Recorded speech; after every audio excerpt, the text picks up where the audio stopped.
छोड़ दें। ये ठीक है कि तुमने न आने की कसम खाई तो है, फिर मेरे आंखों के आंसुओं से कहो मेरी आंखों में आना छोड़ दें। और ये भी ठीक है कि अब के बारिश हर दीवार को धो डालती है। क्या इस डर से आज समय इस समय आप देख रहे हैं सशस्त्र सीमा बल की 65वीं वाहिनी बेतिया ब्रिगेड स्वच्छ भारत अभियान स्वच्छता पखवाड़ा अजीब सा लगता है मुझे। हमारे का एक प्रोग्राम चल रहा है यहाँ पे। केवल सीमा की रक्षा के लिए है, और वैसे आपातकालीन स्थिति में तो सब कोई पूरे देश की सेवा में रहता ही है, लेकिन मुख्यतः जो साधारण समय में वो सेवा सिर्फ सीमा पर देते हैं अपनी। लेकिन एसएसबी के जवानों को मैं देखता हूँ कि कई टुकड़ी, एक टुकड़ी कही जाएगी वाल्मीकि नगर, एक टुकड़ी कही जाएगी गोनौली, एक टुकड़ी आज यहाँ पर सफाई कर रही है।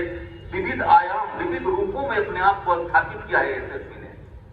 इसीलिए एसएसबी के लोग निश्चित है हमारे लिए श्रद्धा के पात्र हैं। हम आपका बड़ा सम्मान करते हैं। आप जहां से भी हो, ये बघा है और गंडक की पवित्रता और गन्ने की मिठास हमारे दिलों में है, और आपको हम याद रखेंगे। कहा भी गया है कि भूलना मनुष्य के बस की बात नहीं है। तुम्हें भूलना तो चाहा लेकिन भुला न पाए, और जितना भुलाना चाहा तुम उतने याद आए। आप हमें हमेशा याद आएंगे, आपका ये कर्म हमें याद आएगा, हम आपको स्मरण में रखेंगे अपने। तो मित्रों, वही बात कहा एक शायर ने फिर की, आंधियां गम की चलेंगी तो समझ जाऊंगा, और मैं तेरी जुल्फ नहीं जो खुल के बिखर जाऊंगा। और ना खुदा नाव चलाने वाला, ना खुदा मुझसे न होगी खिदमत तेरी, मैं वो खुददार हूँ तेरी कस्ती से उतर जाऊंगा। अरे मुझे कष्ट क्या करते हो, मैं ये शायर हूँ, मेरे कलम को छीन लो मर जाऊंगा। आंधियां गम की चलेंगी तो समझ जाऊंगा। अब मैं सोचता तो था पहले हेडमास्टर साहब बुलवाऊं, लेकिन चूंकि वेन्यू इनका है तो सबसे बड़ा परम कर्तव्य तो हमारे एक अतिथियों को हम धन्यवाद ज्ञापित करेंगे। मैं एसएसबी की तरफ से जो निरीक्षक सामान्य है श्री रितेश कुमार जी, बड़े आदर के साथ और बड़े ही आग्रह के साथ मैं फैज के सुर में सुर मिला के उनको टाइस तक बुलाऊं कि फैज है सूर्य चमन आपके आ जाने का, वरना ये भी कोई मौसम है बाहर आने का। तो खैर बाहर आ चुकी है। मैं श्री रितेश कुमार जी हमारा मार्गदर्शन करें। आदरणीय रितेश जी।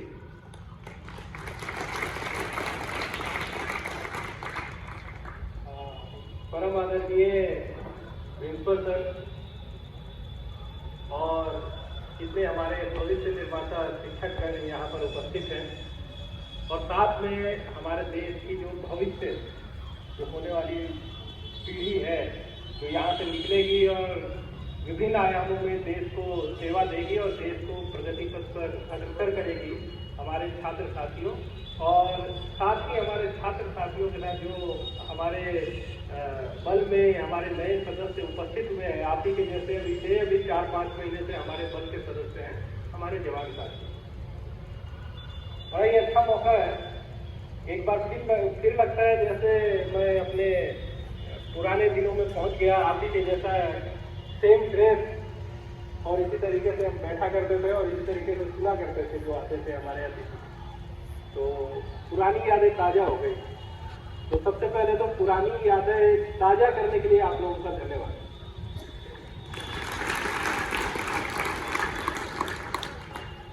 आज हम यहाँ पर एक्चुअली इकट्ठा हुए हैं स्वच्छता पखवाड़ा, जो भारत सरकार का स्वच्छता के प्रति जागरूक करना और स्वच्छता के प्रति लोगों की जिम्मेदारियों को समझाना, ये जो एक पखवाड़ा का आयोजन किया गया है भारत सरकार द्वारा, ये तय किया गया है 1 दिसंबर से 15 दिसंबर तक इसका आयोजन होना है। तो उसी बीच में हमारा एक कार्यक्रम आपके इस स्कूल में हुआ, और आप लोगों को जानकर ये सबसे अच्छा ये लगेगा कि, और मुझे भी जान के बड़ा अच्छा लगा कि महात्मा गांधी जी का, जिनका एक सपना था कि एक स्वच्छ भारत हो, हमारा देश आगे बढ़े, विकास के पथ पर रहे, लेकिन साथ ही साथ एक स्वच्छ भारत का निर्माण हो। उस सपने को पूरा करने के लिए एक कदम हमने यहाँ रखा है, जहाँ पे कभी हमारे बापू राष्ट्रपिता महात्मा गांधी जी भी ठहर चुके हैं और उन्होंने अपना कुछ अनमोल समय यहाँ बिताया है।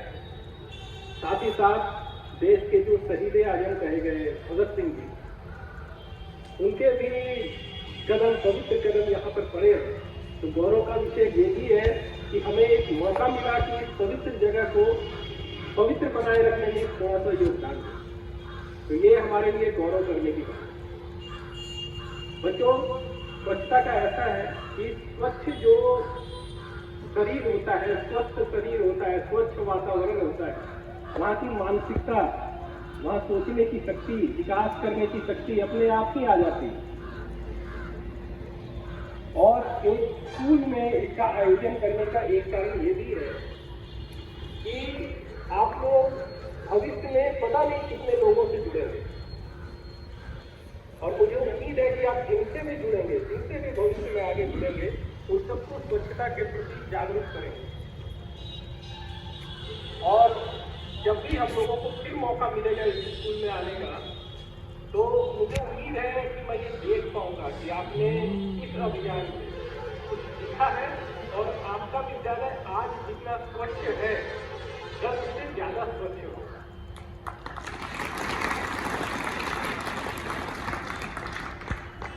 बच्चों, कभी ये नहीं सोचना है कि कहीं पे अगर गंदगी है, कोई गंदगी कर रहा है, तो मैं क्यों वहां से गंदगी हटाऊं, या मैं क्यों टोकूं किसी को कि जो है गंदगी मत करो।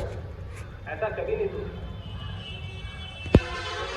शायद आप उस गंदगी को हटाकर सबके सामने से शायद 10 लोगों को प्रेरित कर देंगे कि इसके घर की तो गंदगी है नहीं, जब ये साफ कर सकता है तो हम क्यों नहीं कर सकते, ये हमारे घर की गंदगी। तो सबसे बड़ी बात है प्रेरणा, प्रेरणा स्रोत बने। जहाँ भी मौका मिलता है सफाई करने का, जहाँ भी आपको प्लास्टिक, जहाँ भी गंदगी दिखती है, वहाँ से स्वच्छ कीजिए, वातावरण को साफ कीजिए, घर में जाइए, माता पिता, भाई बहन, दोस्त यार, सबको ये संदेश दीजिए। तो इस स्वच्छता अभियान का ये हमारा मोटो था, ये हमारा लक्ष्य था कि आप सबको जागरूक करें स्वच्छता के प्रति। अब इससे अलग जो बात है, इससे अलग बात ये है कि आप सब विशिष्ट हैं अपने में। प्रत्येक व्यक्ति जो है वो अपने में विशिष्ट है। मैं आप लोगों से बात कर रहा था, बच्चों से,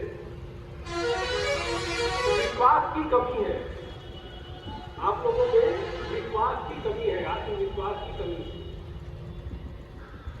आप ये समझ लीजिए कि एक बच्चा जो यहाँ बैठा है, हो सकता है कि कल देश के सर्वोच्च पद पर बैठा है। इस सपने को, इस भूख को जगाइए अपने अंदर।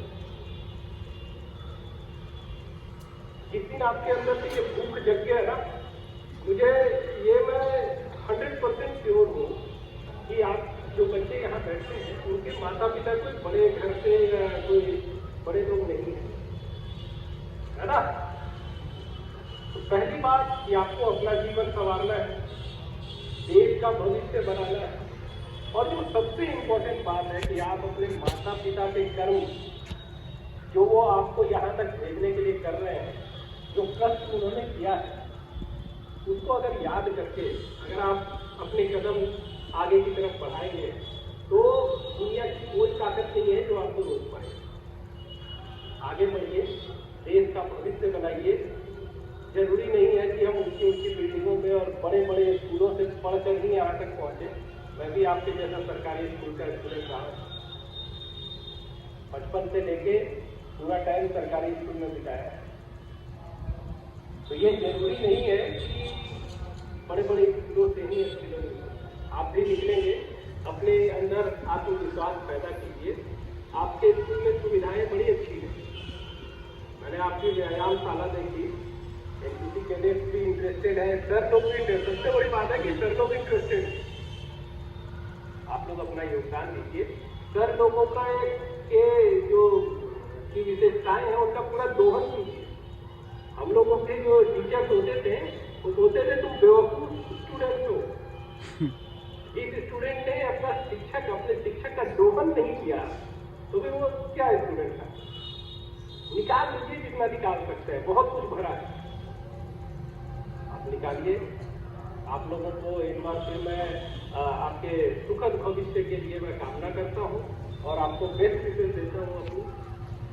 मैं उम्मीद करता हूँ कि आगे चल के मुझे कहीं न कहीं बगहा के स्कूल से निकला हुआ एक बहुत बड़ा अधिकारी जीवन में किसी पल में मिलेगा। मुझे अपार खुशी होगी आप लोगों को वहाँ पे। एक बार फिर धन्यवाद सर। और एक चीज मैं भूल गया सर, कई बातें कही SSB के बारे में, कहीं ना कहीं वो अतिरिक्त जिम्मेदारी अब हमारे कंधों पर आ गई है कि उन बातों को जो है हम बना के रख पाए। तो ये इनका कर्ज रहा हमारे ऊपर कि इनके बोले गए हर एक शब्द को हम चरितार्थ करें, और जब तक SSB है, जब तक हमारा जीवन है, तब तक इनकी बातों को गलत साबित न होने दें। धन्यवाद। बहुत बहुत धन्यवाद रितेश सर। बहुत बढ़िया लगा बच्चों के साथ आपने जो एक संवाद स्थापित किया है। यूं तो दोस्तों जिंदगी किसी की अमानत नहीं होती, और अमानत में कभी कोई खयानत नहीं होती। और अब तो मुझे लगता है कि बच के रहना SSB के जवानों की दोस्ती से, इनकी दोस्ती में जमानत नहीं होती। इस बारे में गिरफ्तार